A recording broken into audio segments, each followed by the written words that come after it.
गुरुर्ब्रह्मा गुरुर्ब्रह्मा गुरुर्विष्णु गुरुर्देवो महेश्वर गुरु साक्षात् परब्रह्म तस्मै श्री गुरवे नमः। तस्मै श्री गुरवे नमः। प्रणाम भागवत भगवान को प्रणाम। वृंदावन बिहारी लाल की जय। श्री राधा रानी की जय।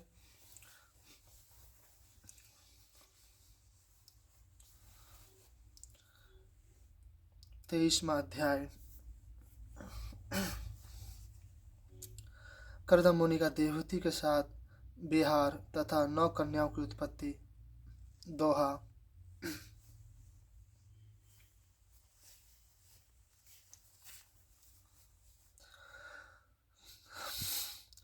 निज पत्नी से प्रसन्न हो करदम कीने विहार, तप बल से सब रच दिए सुंदर भोग अपार। श्री मित्र जी बोले, हे विदुर जी, देवहूति ने अपने पति करदम जी की बड़ी श्रद्धा और प्रेम से श्री उमा की भांति सेवा करना आरंभ किया। अपने कपट, द्वेष, पाप, मद, मत्सर तथा संपूर्ण काम वासनाओं को त्याग कर पवित्रता पूर्वक उनकी सेवा की। बहुत काल तक सेवा करने के कारण अति दुर्बल हो गई। एक दिन करदम ऋषि दयावश बोले, हे प्रिय, तुमने मुझे अपनी सेवा और भक्ति से अति प्रसन्न किया है। तुम्हारा शरीर भी अति क्षीण हो गया है। इस कारण मैंने जो कुछ भी तप, योग, उपासना आदि की है, उन पर तुम्हारा भी अधिकार हो गया है। तुम मेरे से दिव्य दृष्टि प्राप्त कर के मेरे ऐश्वर्य को देखो। तुम्हें पतिव्रत धर्म पालन करने के कारण दिव्य भोगों की प्राप्ति हो गई है। करदम जी के ऐसे मीठे वचन सुनकर देवहूति अति प्रसन्न हुई और वह विनय पूर्वक बोली, हे स्वामी, आप सर्वशक्तिमान हैं। आपने योग शक्ति प्राप्त की है। हे स्वामी, मेरे साथ विवाह होते हुए पर्याप्त समय हो गया है, किंतु गृहस्थ सुख का उपभोग अभी तक प्राप्त नहीं हुआ है। पतिव्रता स्त्री का धर्म पति के द्वारा संतान उत्पन्न करना है। मैं उसी लालसा से अति दुर्बल हो गई हूँ। अतः मेरे लिए ऐश्वर्य भोग की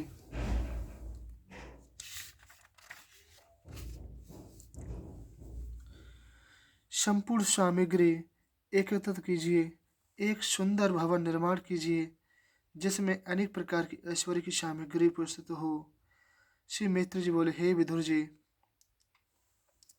अपनी प्रिया के मन की इच्छा की समझकर करदम जी ने अपने योग बल से एक सुंदर विमान की रचना की, जिसमें सुंदर भोगों की समस्त वस्तुएं एकत्रित थीं। उस विमान में रत्न जटित खंभे, पताकाएं, रंग बिरंगे पुष्प तथा चित्रकारी थी, जिसमें बहुत से सरोवर, मूंगे की चौकियां, दहेलियां तथा हीरे से जड़े हुए किनारे थे। वन, वाटिका, उपवन शोभायमान थे। दास दासियों से सुंदर संपन्न उस सुंदर विमान में रंग बिरंगे चदोबे तथा बंधनवार सजाए थे। सुंदर विमान को देखकर देवहूति अति प्रसन्न हुई तथा करदम जी ने कहा, हे सुंदरी, तुम इस बिंदु सरोवर में स्नान करके इस विमान में बैठो, यह तुम्हारी संपूर्ण कामनाओं को पूर्ण करेगा। देवहूति ने पति की आज्ञा अनुसार उस सरोवर में स्नान करके उत्तम वस्त्रों को धारण किया और वहां पर शस्त्र दास दासियों को अपनी सेवा में देखा। हे विदुर जी, जब करदम जी ने अपनी भार्या को सर्वांग सुंदरी नव यौवना देखा, तब करदम जी ने भी अपने शरीर को बदलकर उत्तम उत्तम वस्त्र धारण करके सर्वांग सुंदर बना लिया। तब दोनों उस विमान पर चढ़कर विहार करने लगे। वे दीर्घकाल तक मेरू पर्वत की घाटियों में विहार करते रहे। तत्पश्चात श्री वैष्णव वैश वैश्वमुख सुमर सुरसन चंदन पुष्पभद्र मानस तथा चित्ररथ आदि उद्यानों में विहार किया। इस प्रकार श्री करदम जी ने इच्छा अनुसार चलने वाले उस विमान में बैठकर बहुत काल तक विहार किया, किंतु वह इतना लंबा समय एक मुहूर्त के समान ही व्यतीत हो गया। यह रीत सुख काल देहूति को कुछ भी न मालूम हुआ। करदम जी ने अपने वीर्य को 9 भागों में विरक्त करके 9 कन्याएं उत्पन्न की। देहूति के एक साथ ही 9 कन्याएं उत्पन्न हुई। तत्पश्चात करदम जी ने संन्यास आश्रम ग्रहण करके वन जाने की इच्छा की। यह देखकर देहूति अति व्याकुल होकर अश्रु बहाने लगी। वह बोले, हे कि अब इन कन्याओं के भरण पोषण का प्रबंध तथा वर खोज किस प्रकार किए जाएंगे। मैंने कोई सुख प्राप्त नहीं किया है और न मैंने आप ही की कुछ सेवा की है। मैं तो आपकी महिमा को पूर्ण रूप से न समझकर इस संसार के माया जाल में ही फंसी रही। 24वां अध्याय करदम जी के जन्म की कथा। दोहा। देहूति के गर्भ से प्रकटे कपिल सुजान, करदम मुनि ने मुदित हो कीने विनय महान। श्री मित्र जी बोले, हे विदुर जी, मनु कुमारी देहूति के ऐसे कातुर वचन सुनकर श्री करदम जी बोले, हे राजकुमारी, तुम्हें इतने दुखी होने की बात नहीं है। कुछ ही काल में तुम्हारे गर्भ से भगवान श्री हरि का जन्म होगा, जो तुम्हें सांख्य योग का उपदेश करेंगे। श्री मित्र जी बोले,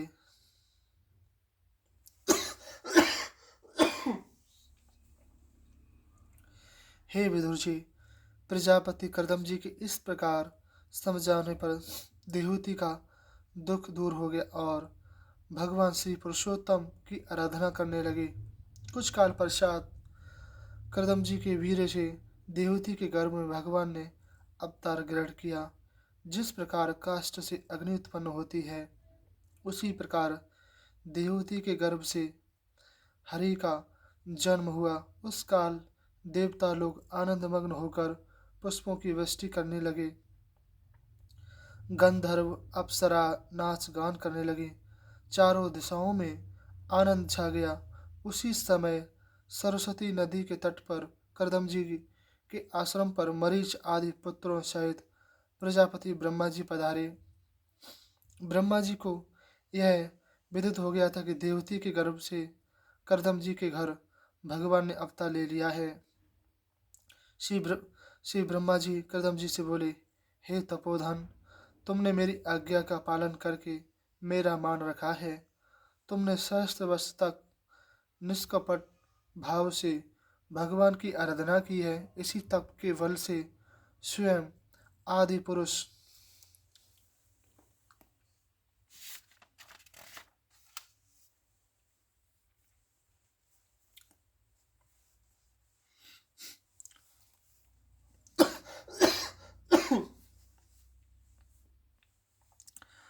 भगवान ने तुम्हारे यहाँ अवतार लिया है। अब मेरी यह आज्ञा है कि तुम अपनी 9 कन्याओं का विवाह मेरे इन मरीच आदि पुत्रों को उनके गुण और स्वभाव के अनुसार कर दो।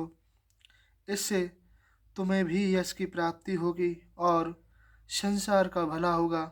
तत्पश्चात ब्रह्मा जी देवती से बोले, हे राजकुमारी, तुम्हारे गर्भ से साक्षात भगवान ने ही अवतार लिया है।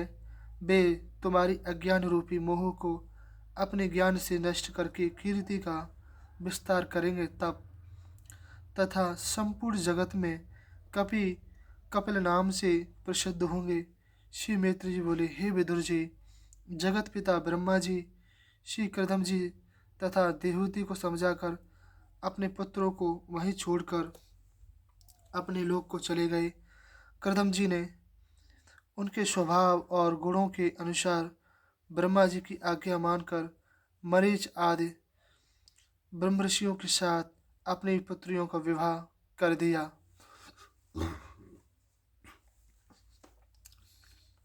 नंबर 1, कला का विवाह मरीच के साथ। नंबर 2, अनुसैया का विवाह अत्रि के साथ।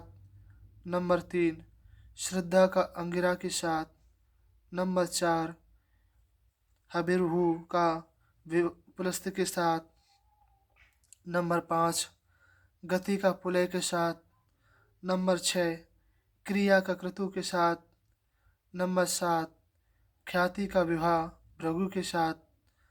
नंबर 8, अरुंधति का वशिष्ठ जी के साथ तथा 9वीं कन्या शांति का विवाह अथर्व ऋषि के साथ कर दिया। करदम जी तथा यथा देवहूति ने उन विवाहित ऋषियों का बड़ा सत्कार किया तथा सम्मान के साथ उन्हें विदा विदा कर दिया। वे ऋषि लोग अपनी अपनी पत्नियों के साथ प्रसन्नतापूर्वक अपने अपने स्थानों को चले गए। श्री करदम जी यह जानकर कि मेरे यहाँ भगवान ने अवतार लिया है, वे एकांत में उनके निकट गए और इस प्रकार बोले, हे जगत के स्वामी, आपने मुझे मेरे यहाँ जन्म लेने का वरदान दिया था। उसी वरदान को सत्य करने के लिए आपने यह सगुण रूप धारण किया है। आपका यह अवतार सांख्य योग के उपदेश के हेतु ही हुआ है। यह ज्ञान लोक में प्राय लुप्त सा होता जा रहा है। इसका पुनरुद्धार इस लोक में आपके द्वारा होगा। आप ऐश्वर्य, वैराग्य, ज्ञान, वीर्य तथा षष्ठ ऐश्वर्यों से युक्त हैं। आप ही परब्रह्म हैं, सनातन तथा आदि शक्ति हैं। मैं आपको प्रणाम करता हूँ। यह ब्रह्मांड, प्रकृति, महतत्व, काल, प्रजापति, ब्रह्मा, तीनों अहंकार आदि सभी तत्व आप ही से उत्पन्न हुए हैं। यह संपूर्ण लोक तथा लोकपाल, मनु आदि आप ही के अंशरूप हैं। हे लोकेश्वर, मैं अब अपने सभी करने योग्य कर्मों से निर्वृत हो चुका हूँ। देवऋण, पितृण तथा मातृऋण इन सब से उऋण हो चुका हूँ। केवल मेरी इच्छा है कि अब संन्यास मार्ग को स्वीकार करके आपकी आराधना करता रहूं। अतः हे स्वामी, अब मुझे आज्ञा प्रदान कीजिए। श्री करदम जी के वचन सुनकर कपिल जी बोले, हे महामुनि, मैंने अपने वचनों को पूर्ण करने के लिए तुम्हारे यहाँ अवतार लिया है। वैदिक, लौकिक सभी प्रकार के कर्म मेरे ही तक पहुँचने के साधन हैं। मेरा यह जन्म तत्व ज्ञानियों के लिए आत्मदर्शन तथा तत्व का सही सही निरूपण करने के हेतु हुआ है, क्योंकि यह आत्मज्ञान चिरकाल से लुप्त हो सा हो गया है। हे महामते, मैं आपको संघर्ष आज्ञा देता हूँ। आप निष्काम भाव से अपनी इच्छा अनुसार कर्म करते हुए संसार में विचरो। संपूर्ण कर्मों का फल मुझे अर्पण करके मेरी आराधना करो। मैं ही परम तत्व तथा स्वयं प्रकाश परमात्मा हूँ। तुम्हें मेरा साक्षात्कार प्राप्त होने पर परम पद की प्राप्ति होगी। मैं माता देवहूति को भी सांख्य योग का उपदेश करूँगा, जिससे यह भी संसार सागर से पार हो जाएगी। श्री मैत्री जी बोले, हे विदुर जी, कपिल भगवान से आज्ञा प्राप्त करके करदम जी ने उनकी परिक्रमा की और फिर वन की ओर चल दिए। श्री करदम जी ने अहंकार, ममता तथा संपूर्ण द्वंद्वों को त्याग कर ब्रह्म में लगा दिया। उनका चित्त तरंगहीन सरोवर की भांति शांत हो गया। भगवत भक्ति के द्वारा उनका चित्त स्थिर हो गया। उन्हें समतत्व भाव से सब में आत्मा का भास होने लगा। संपूर्ण भूतों में परमात्मा को देखने लगे। इस प्रकार भगवान परायण होकर श्री करदम जी ने परमात्मा तत्व की प्राप्ति कर ली तथा मोक्ष को भी प्राप्त हो गए।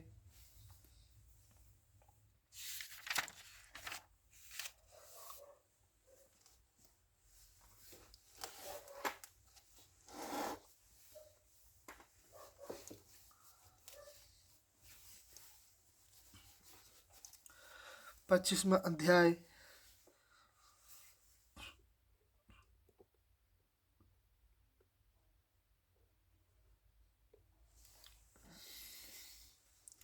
कपिल भगवान का माता को उपदेश। दोहा। देहूति माता कपिल केनो प्रश्न अनेक, भक्ति योग महिमा सुनी कपिल मातु सिर टेक। श्री शौनक जी बोले, हे सूत जी, श्री कपिल मुनि साक्षात भगवान होने के कारण सांख्य योग का उपदेश देने के लिए ही अपनी योग माया से इस पृथ्वी पर जन्मे थे। उनकी पवित्र कीर्ति तथा आत्मज्ञान रूपी सांख्य योग का उपदेश सुनने की अति प्रबल इच्छा है। अतः आप उनकी पवित्र कीर्ति तथा माता देवहूति को दिया गया आत्मज्ञान का उपदेश हमें सुनाइए। श्री सूत जी बोले, हे शौनक जी,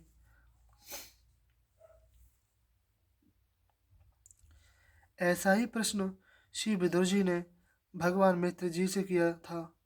तब मित्र जी ने उनसे बोले, श्री मित्र जी ने कहा, हे विदुर जी, श्री कदम जी के वन चले जाने पर श्री कपिल देव जी अपनी माता के साथ उसी बिंदुसर नामक तीर्थ में सरस्वती के तट पर रहने लगे। एक समय जब कपिल मुनि अपने नित्य कर्मों से निवृत्त होकर शांत भाव से बैठे थे, उस समय उनकी माता देवहूति को ब्रह्मा जी के कहे हुए वचनों का स्मरण हो आया। तब देवहूति ने कपिल जी से कहा। देवहूति बोली, हे परमात्मन, मैं इन विषय वासनाओं की अतृप्त से अति दुखी हूँ। ये इंद्रियां किसी प्रकार भी तृप्त नहीं होती हैं, सदा विषय भोगों की लालसा बनी रहती है तथा अज्ञान रूपी सागर में डुबोकर मुझे पाप की ओर ले जा रही है। मेरे लिए यह बड़ी सौभाग्य की बात है कि स्वयं प्रकाश ज्ञान के सागर भगवान ने मेरे उधर से जन्म लिया है। आप सर्वशक्तिमान हैं व अंधानाधिकार को नष्ट करने में समर्थ हैं। मेरी इच्छा है कि आप मुझे प्रकृति और पुरुष का ज्ञान प्राप्त कराइए। मैं आपकी शरण में हूँ। आपका अवतार भगवान ज्ञान प्रदान करने के लिए ही हुआ है। अतः आप मुझ दुर्बुद्धि अबला स्त्री जाति को वह तत्व ज्ञान प्रदान कीजिए। माता के गूढ़ वचनों को सुनकर भगवान कपिल देव मन ही मन अति प्रसन्न होकर मुस्कुराए और बोले, हे माता, मनुष्य मात्र के कल्याण के लिए केवल अध्यात्म योग है। इसी अध्यात्म योग साधन से मनुष्य का कल्याण हो जाता है और वह सांसारिक दुख सुख से रहित होकर बंधन मुक्त हो जाता है और वह सांसारिक दुख सुख से रहित होकर बंधन मुक्त हो जाता है।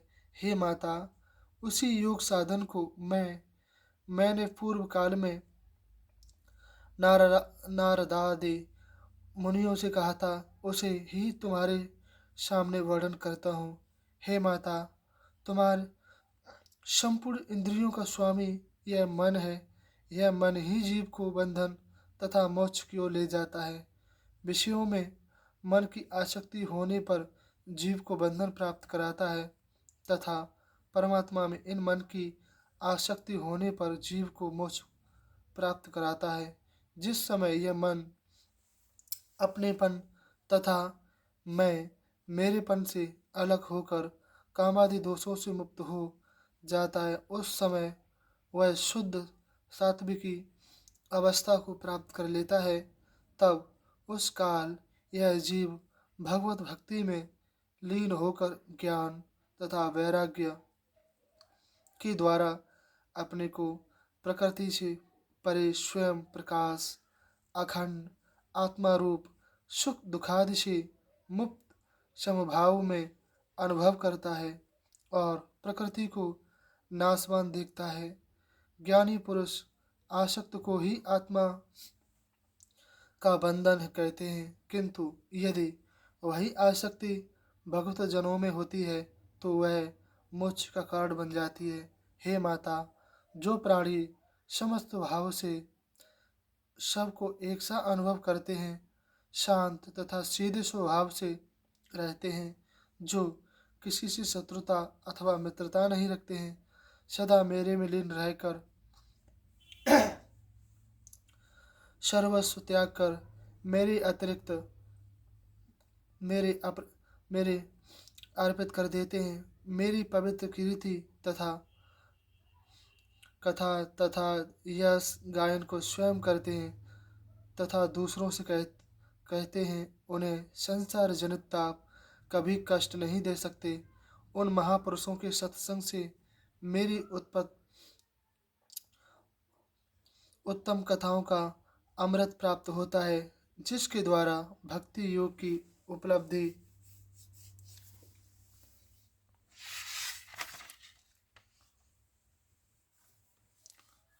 होती है। वह भक्त शीघ्र ही विषयों को त्याग कर ज्ञान वैराग्य से तथा मेरी भक्ति के द्वारा मुझे इसी शरीर जन्म में प्राप्त कर लेता है। देवती बोली, हे ब्राह्मण, आपकी उत्तम भक्ति का क्या रूप है तथा मुझ जैसी अबला नारी की योग्य कैसी भक्ति उचित है? आपकी प्राप्ति कराने वाला योग क्या है? उसकी विधि किस प्रकार है? हे विश्वापन, आप मुझे अति सुगम मार्ग बताइए, जिसके अनुसरण से मेरा उद्धार हो सके। श्री मैत्री जी बोले, हे विदुर जी, अपने जन्मदाता माता देवहूति का गूढ़ तथा सारयुक्त अभिप्राय समझकर श्री कपिल देव जी प्रसन्न होकर प्रकृति तथा पुरुष तत्व को विस्तार पूर्वक समझाने के लिए सांख्य शास्त्र का वर्णन करने लगे। श्री कपिल देव जी बोले, हे माता, संपूर्ण इंद्रियों द्वारा तथा मन से भगवान के प्रति स्वाभाविक आसक्ति का होना ही उनकी परम भक्ति है। वह भक्ति मुक्ति से अधिक बढ़कर है। उस भक्ति के द्वारा संपूर्ण कर्म दावानल के द्वारा जलाए हुए वन की भांति भस्म हो जाते हैं। मेरे भक्त मेरे अतिरिक्त मोक्ष प्राप्ति की भी इच्छा नहीं करते। मोक्ष तो उन्हें स्वतः अनायास ही प्राप्त हो जाता है। वे केवल मेरे दिव्य स्वरूप की झांकी प्राप्त करते रहते हैं तथा मेरे मंद हास्य मधुर चितवन हास्य विलास के इच्छुक रहते हैं। उन्हें अष्ट सिद्धि तथा दिव्य ऐश्वर्य की प्राप्ति की भी इच्छा नहीं होती है, किंतु मेरे बैकुंठ धाम में पहुँचने पर उन्हें वे संपूर्ण सिद्धियाँ तथा दिव्य ऐश्वर्य स्वतः उपलब्ध हो जाते हैं। जिन भक्तों का केवल एकमात्र मैं ही आश्रय हूँ, उन्हें दिव्य भोगों की प्राप्ति होती है तथा मृत्यु भी उन्हें नहीं मार सकती है। वे काल रूपी भवसागर से पार हो जाते हैं। मैं परमात्मा हूँ, प्रभु हूँ, संपूर्ण भूतों का स्वामी हूँ। केवल मेरे आश्रय में आने पर ही इस महाप्रलय काल के जन्म मृत्यु काल के मृत्यु भय से प्राणी छूट जाता है या छूट सकता है। ये संपूर्ण तत्व सूर्य, वायु, जल आदि मेरी प्रेरणा से ही कार्य करते हैं तथा मृत्यु अपना कार्य करती है। हे योगी जन, मेरे चरणों का आश्रय लेकर निर्भय रहते हैं। हे माता, कल्याण का मुख्य मार्ग यही है कि मनुष्य सब ओर से अपनी इंद्रियों को भस्म में करके कठिन भक्ति योग द्वारा मेरे में अपने चित्त को लगाकर मुझ में स्थिर कर दे। 26वां अध्याय, भिन्न भिन्न तत्वों का वर्णन। दोहा। मैं तत्वादि वर्णन कियो, कपिल देव हर्षाय। देहूति सुनने लगी, प्रभु में चित लगाए। भगवान कपिल देव जी बोले, हे माता, मैं तुम्हें मैं तत्व आदि के प्रकृति के संपूर्ण तत्वों की उत्पत्ति, लक्षण तथा गुणों का वर्णन करता हूँ। इन तत्वों को ज्ञान से मनुष्य प्रकृति के गुणों से परे हो जाता है। जीव के मोक्ष का केवल एकमात्र साधन आत्मदर्शन का ज्ञान प्राप्त कर लेना है। मैं तुम्हारे सम्मुख उसी ज्ञान को कहता हूँ जिसके अंतर्गत यह सारा विश्व समाया हुआ है तथा जिसकी सत्ता से यह सारा जगत प्रकाशमान है। उसी को ज्ञानी जन आत्मा एवं पुरुष कहते हैं। यह पुरुष अनादि निर्गुण प्रकृति से परे है, अंतःकरण में व्याप्त स्वयं प्रकाश तथा सर्वव्यापी है। उस पुरुष को जिसे आत्मा तथा जीवात्मा भी कहते हैं। त्रिगुणमयी वैष्णवी माया को स्वयं स्वीकार कर रखा है। प्रकृति को गुणों के अनुसार भिन्न भिन्न प्रकार की सृष्टि रचते हुए देखकर उस पुरुष ने अपनी ज्ञान शक्ति को उसके आवरण में खो दिया है तथा उसी में मोहित होकर अपने स्वतत्व स्वरूप को भूल जा गया है। वह पुरुष आत्मा प्रकृति के गुणों में लीन होकर अपनेपन को स्वीकार करके अपने को सबका कर्ता मान बैठा है। इस कर्तापन के अभिमान से वह अकर्ता, स्वतंत्र साक्षी तथा सच्चिदानंद पुरुष आत्मा परतंत्र तथा भोगों के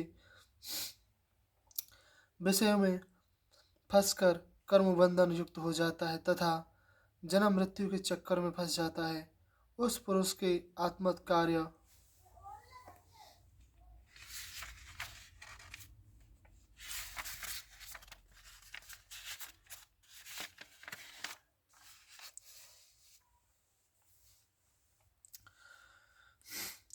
रूप, शरीर कारण रूपी इंद्रिय और कर्ता रूप इंद्रियों के अधिष्ठात्रा देवताओं में अपनेपन का आरोप मान लेना यह प्रकृति का ही मुख्य कारण है, क्योंकि उस प्रकृति ने उसकी ज्ञान शक्ति को अपने आवरण में आच्छादित कर लिया है। अतः वह अपने वास्तविक रूप को भूल गया है, किंतु वास्तव में वह पुरुष आत्मा प्रकृति से परे है। अज्ञानवश वह पुरुष प्रकृति के गुणों में मोहित होने के कारण अपने को प्रकृति में स्थित मान लेता है तथा सुख दुखों का अनुभव करने लगता है। इसका अर्थ यह है कि भोग तत्व तथा कार्य तत्व आदि सभी अहंकार के कारण हैं, किंतु फिर भी जितने विकार हैं वे जड़ में ही होते हैं। इसलिए कातर का कारक तत्वादि में जड़ की ही प्रधानता रहती है और भोग तत्व चेतन में ही आरोपित होता है, इसलिए उसकी प्रधानता चेतन में रहती है। देवती बोली, हे ब्राह्मण, इस स्थूल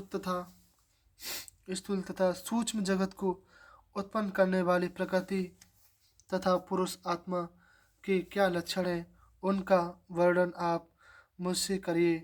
श्री कपिल देव जी बोले, हे माता, जो त्रिगुणात्मक है, अव्यक्त है, कार्य कारण रूप तथा नित्य है, संपूर्ण जगत का आश्रय है, उस प्रधान तत्व को ही ज्ञानी जनों ने प्रकृति कहा है। पांच महाभूत, पांच तन्मात्राएं, 10 इंद्रियां तथा 4 चरण, चार अंतकरण, इस प्रकार इन 24 तत्वों को पंडित लोगों ने प्रकृति को उत्पन्न करने वाला ब्रह्म कहा है। आकाश, वायु, तेज, जल, पृथ्वी, ये 5 महाभूत माने गए हैं तथा शब्द, स्पर्श, रूप, रस, गंध, ये 5 तन्मात्राएं कही गई हैं।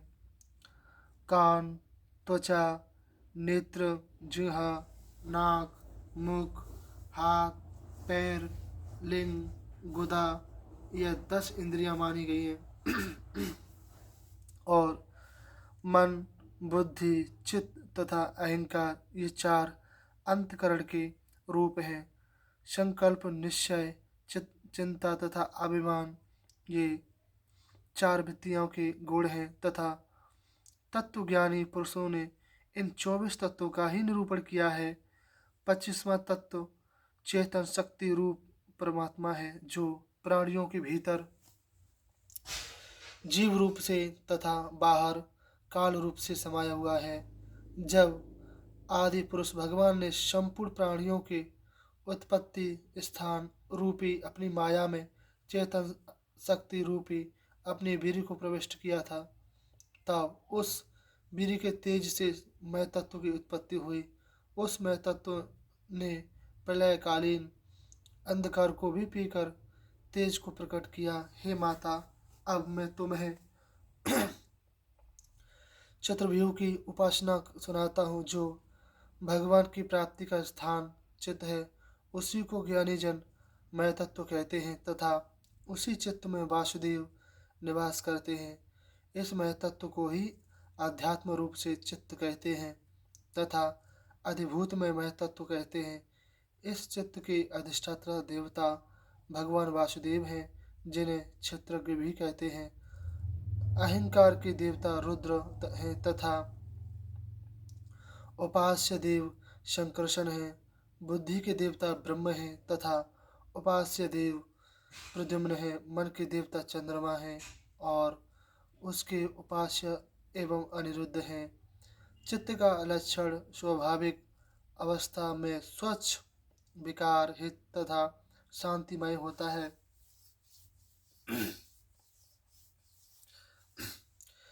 जिस प्रकार फैन तथा तरंग आदि रहित स्वच्छ जल होता है, तत्पश्चात भगवान की वीर्य रूपी चिंत शक्ति से महतत्व उत्पन्न हुआ तथा महतत्व के विकट होने पर अहंकार की उत्पत्ति हुई। वह अहंकार 3 प्रकार का है, एक वैकारिक, दूसरा तेजस तथा तीसरा तामस। वैकारिक अहंकार से मन, तेजस अहंकार की इंद्रियां और तामस अहंकार से 5 महाभूतों की उत्पत्ति हुई। इस क्रिया शक्ति प्रधान अहंकार को ही ज्ञानी जन शंकरषण अर्थात सहस्त्र शीर्ष अनंत देव कहते हैं। यह अहंकार देवता रूप होने से, कर्ता इंद्रिय रूप होने से, कारण एवं पंचभूत रूप होने से कार्य के लक्षणों वाला है। सत्व रजतम आदि गुणों के अनुसार शांत, घोर तथा गूढ़ लक्षणों वाला भी है। ऊपर कहे हुए वैकारिक अहंकार के विकार से मन उत्पन्न हुआ है,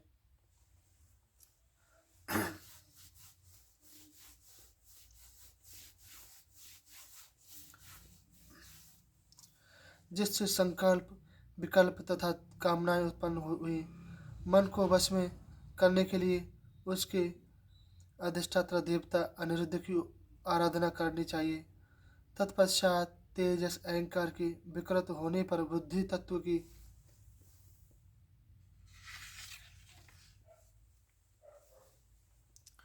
उत्पत्ति हुई, जो वस्तुओं का विशेष ज्ञान कराता है, इंद्रियों में कार्य कराता है। स्मृति, निद्रा, निश्चित आदि सभी बुद्धि के कार्य हैं। इस बुद्धि तत्व के आराध्य देव प्रद्युम्न हैं। इंद्रियों के कर्म तथा ज्ञान के अनुसार दो भेद हैं, 5 ज्ञानेंद्रियां तथा 5 कर्मेंद्रियां हैं। परमात्मा की चेतन शक्ति से प्रेरित होकर तामस अहंकार में विकार उत्पन्न हुआ और उससे शब्द तन्मात्राएं उत्पन्न हुई। शब्द तन्मात्राएं से आकाश तथा श्रोतेंद्रिय प्रकट हुई, जिसके द्वारा शब्द का ज्ञान होता है। इस शब्द तन्मात्रा से उत्पन्न आकाश तत्व में विकार उत्पन्न होने से स्पर्श तन्मात्रा उत्पन्न हुई। उस स्पर्श का ज्ञान कराने वाली त्वचा प्रकट हुई। स्पर्श तन्मात्रा तथा वायु में विकार उत्पन्न होने पर रूप तन्मात्राएं तथा तेज उत्पन्न हुआ। उनसे उनका ज्ञान कराने वाले नेत्र उत्पन्न हुए। तत्पश्चात रूप तन्मात्राएं और तेज में विकार उत्पन्न होने पर इस तन्मात्रता तथा उससे जल और रस का पान ज्ञान कराने वाली जिह्वा उत्पन्न हुई। जीव जिस इसके पश्चात जल में विकार उत्पन्न होने पर गंध तन्मात्रता उत्पन्न हुई। उससे पृथ्वी तथा गंध का ज्ञान कराने वाली घ्राणेन्द्रिय उत्पन्न हुई। गंध अनेक प्रकार के पदार्थों के मिलने से सुगंध दुर्गंध आदि की हो जाती है। प्रत्येक तत्व में उसके गुण तथा उसके उत्पन्न करने वाले आदि तत्व के गुण मिले रहते हैं। इसी तरह पृथ्वी तत्व में उसके पूर्वज आकाश वायु जल तेज आदि के गुण शब्द स्पर्श रूप रस तथा गंध विद्यमान रहते हैं। जब यह 24 तत्व सृष्टि में असमर्थ रहे तब अधिष्ठा अधिष्ठा काल भगवान ने उसमें प्रवेश करके उन तत्वों में चेतन शक्ति उत्पन्न करके उन्हें परस्पर मिला दिया। उन तत्वों की परस्पर मिलने से क्षोभ उत्पन्न हुआ तथा उस क्षोभ से एक अंडे की उत्पत्ति हुई। उस अंडे से ही विराट भगवान की उत्पत्ति पंडित जनों ने कही है। वह अन्न जल अग्नि वायु आकाश अहंकार मैं तत्व से घिरा हुआ था। इन सब के ऊपर प्रकृति का 7वां आवरण था। उस तेजमान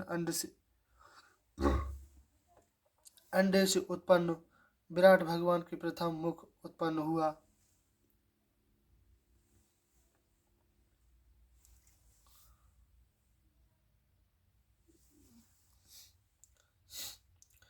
उससे बोलने की शक्ति तथा अग्नि उत्पन्न हुई। तत्पश्चात नाश का छिद्र उत्पन्न हुआ। उनसे ज्ञानेंद्रिय तथा वायु उत्पन्न हुई। इसके पश्चात नेत्र उत्पन्न हुए, जिससे नेत्रेंद्रिय तथा उनके स्वामी सूर्य प्रकट हुए। तत्पश्चात कान उत्पन्न हुए तथा श्रोतेंद्रिय और उनके देवता उत्पन्न हुए। तत्पश्चात विराट भगवान की त्वचा प्रकट हुई। उसके ऊपर रोम मूछ दाढ़ी तथा बाल उत्पन्न हुए। त्वचा से औषधियाँ उत्पन्न हुई। तत्पश्चात लिंग और वीर्य तथा इन का देवता वरुण उत्पन्न हुआ। तत्पश्चात हाथ उत्पन्न हुए, उनका देवता इंद्र प्रकट हुआ। तत्पश्चात चरण तथा उनके देवता विष्णु प्रकट हुए। तदंतर नाड़ियाँ तथा रुधिर उत्पन्न हुआ, उनसे सरताएँ उत्पन्न हुई। तत्पश्चात उदर प्रकट हुआ, उससे बड़े बड़े महासागरों की उत्पत्ति हुई। इसके पश्चात मन तथा हृदय प्रकट हुआ, जिसका देवता चंद्रमा उत्पन्न हुआ। तत्पश्चात बुद्धि तथा उसका देवता ब्रह्मा उत्पन्न हुआ। फिर अहंकार तथा उसका देवता रुद्र प्रकट हुआ। सबसे अंत में चित्त का उसका देवता क्षेत्रज्ञ उत्पन्न हुआ। हे माता, इन सब देवताओं में क्षेत्रज्ञ देवता मुख्य है, क्योंकि विराट पुरुष में चेतन शक्ति उत्पन्न करके उसे उठाने वाला क्षेत्रज्ञ ही है। जब विराट पुरुष में उपरोक्त देवताओं की उत्पत्ति हो गई और वे अपने अपने स्थानों पर में प्रवेश करने लगे, किंतु विराट पुरुष में चेतन शक्ति न आई तब चित्त में क्षेत्रज्ञ ने प्रविष्ट होकर विराट पुरुष को जल में खड़ा कर दिया। क्षेत्रज्ञ प्रविष्ट होते ही विराट पुरुष तत्काल खड़ा हो गया। इसलिए हे माता, उसी क्षेत्रज्ञ का चिंतन बुद्धि द्वारा करना चाहिए। 27वां अध्याय प्रकृति पुरुष के ज्ञान से मोक्ष प्राप्ति का वर्णन।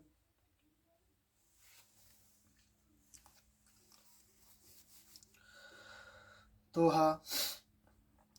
प्रकृति मनुष्य के ज्ञान बिन जीवो सहित संताप, माया में फंस कर सदा करत अनेकन पाप।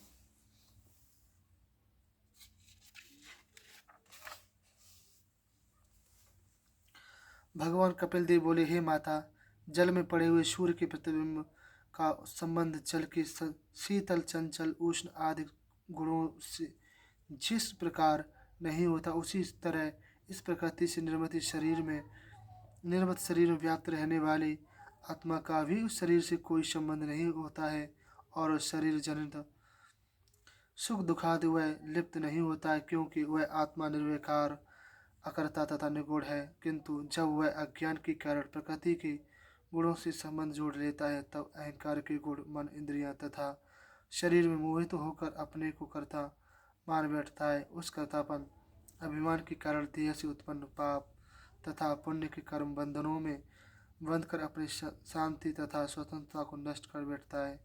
उन कर्म बंधनों के फल स्वरूप उत्तम, मध्यम तथा नीच योनियों में जन्म लेकर इस संसार सागर में भ्रमण करने लगता है। जिस तरह प्राणी स्वप्न में दुख सुख का अनुभव करता है, किंतु वास्तव में कुछ भी नहीं है, इसी प्रकार यह जीवात्मा अविद्या बस भोगों का चिंतन करके दुख का अनुभव करता है और वह इस संसार चक्र मुक्त नहीं होता है। इसलिए हे माता जी, अपना कल्याण चाहने वाले प्राणी को विषय का चिंतन न करके कठिन भक्ति योग तथा वैराग्य से अपने चित्त को बस में करके भक्ति मार्ग पर लगावें। नियम पूर्वक अभ्यास करने से, मेरे में सच्ची प्रीति रखने से, मेरी कथा कीर्तन आदि सुनने से, सब जीवों में एक ही एक भाव रखने से, किसी की आसक्ति न रखने से, ब्रह्मचर्य मौन तथा ईश्वर उपासना रखने से, शास्त्र के अनुसार कर्म करने से, संतोष से, एकांत में रहने से, शांति स्वभाव से, दया धैर्य परिमित भोजन करने से, मैं तथा मेरे अपने के मिथ्या अभिमान से दूर रहने से, परमात्मा के अतिरिक्त और किसी वस्तु को ना देखने से, योग साधनाएं से यह प्राणी ब्रह्म पद को प्राप्त कर लेता है। जिस तरह जल में पड़े हुए सूर्य के प्रतिबिंब से सूर्य का ज्ञान होता है, उसी प्रकार भूत इंद्रियां मन से अहंकार का ज्ञान होता है तथा उस सत परमात्मा और अहंकार अर्थात भूत इंद्रिया मन के संयोग से सच्चिदानंद घन स्वरूप परमात्मा का आभास होता है। जो सुप्त अवस्था में भी जागृत रहती है तथा हमेशा अहंकार रहता है, जो सबका दृष्टा है, वही आत्मा ब्रह्मवश अहंकार का नाश होने के कारण अपने को भी नष्ट हुआ मान बैठता है। जिस प्रकार धन के नष्ट होने पर घनिष्ठ अपने को नष्ट कर मान बैठता है, इसी तरह यह आत्मा भी अपने को नष्ट प्राय समझता है। ज्ञानी पुरुष सब बातों का ज्ञान करके अहंकार सहित संपूर्ण तत्वों के स्वामी तथा प्रकाश इस आत्मा को ज्ञान प्राप्त कर लेता है। माता देवती बोली, हे ब्राह्मण, यह पुरुष आत्मा तथा प्रकृति दोनों नित्य तथा एक दूसरे के संबंध रखने वाले हैं। इस प्रकार प्रकृति पुरुष को नहीं त्याग सकती और पुरुष न प्रकृति को ही त्याग सकता है। जिस प्रकार गंध पृथ्वी को और पृथ्वी गंध को नहीं त्याग सकती, उसी भांति पुरुष तथा प्रकृति भी परस्पर एक दूसरे को भी नहीं त्याग सकते। फिर जिसे प्रकृति के कारण अकर्मा व्यापन आत्मा को कर्म वर्णन का दोष लगता है, वह आत्मा किस प्रकार मोक्ष पद को प्राप्त कर ले सकता है। इस प्रकार से तो प्रकृति के गुणों का संबंध आत्मा के साथ होने से वह आत्मा कभी भी संसार सागर से मुक्त नहीं हो सकता। हे श्री कपिल देव जी बोले, हे माता, जिस तरह काष्ठ से उत्पन्न होने वाला अग्नि उस काष्ठ को भी भस्म कर देती है, उसी प्रकार निष्काम कर्म योग से अर्थात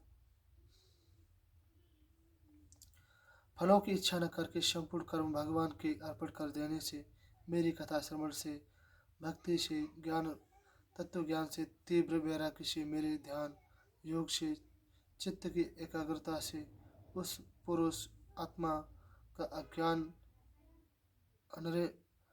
अनिष्ट होकर चल तथा चला जाता है। फिर जब उसका अज्ञान नष्ट हो जाता है तब प्रकृति उसे अपने रूप में मोहित नहीं कर सकती, अर्थात आत्मा को अपने स्वरूप का ज्ञान होने से दे, देहादि के अभिमान को त्याग कर वह प्रकृति के गुण के बंधन से मुक्त हो जाता है। जिसको तत्व ज्ञान प्राप्त हो जाता है उसका मन सदा मुझ में ही लगा रहता है।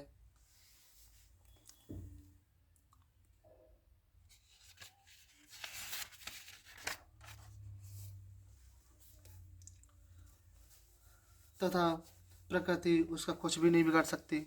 जब वह पुरुष आत्मा अनेक जन्म जन्मांतरों तक अपने आत्म चिंतन में लीन रहता है, उसे संपूर्ण भोगों से वैराग्य उत्पन्न हो जाता है, तब वह मेरे लोक को प्राप्त हो जाता है।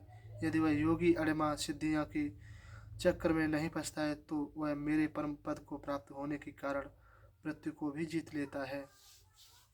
28वां अध्याय अब जी कल पढ़ेंगे भगवान की इच्छा से। जय भागवत भगवान को प्रणाम। हम सभी भक्तों को बताना चाहेंगे भगवान की भागवत कथा के सभी अध्याय शायद रोज थोड़ा थोड़ा पढ़ेंगे, इसमें कोई अध्याय छूटे नहीं, चाहे कितना भी टाइम क्यों न लग जाए। कोशिश करेंगे भगवान की इच्छा अनुसार सभी अध्यायों को पढ़ा जाए एक एक शब्द सहित। यही कृपा बनी रहे हम सभी भक्तों पर, रोज नित्य प्रति भगवान की भागवत सुनते रहे। यही कृपा बना रखे भागवत भगवान की इच्छा है। प्रणाम। मेरे कृष्ण राधे, मेरे बिहारी जी किशोरी जी को प्रणाम। राधे राधे।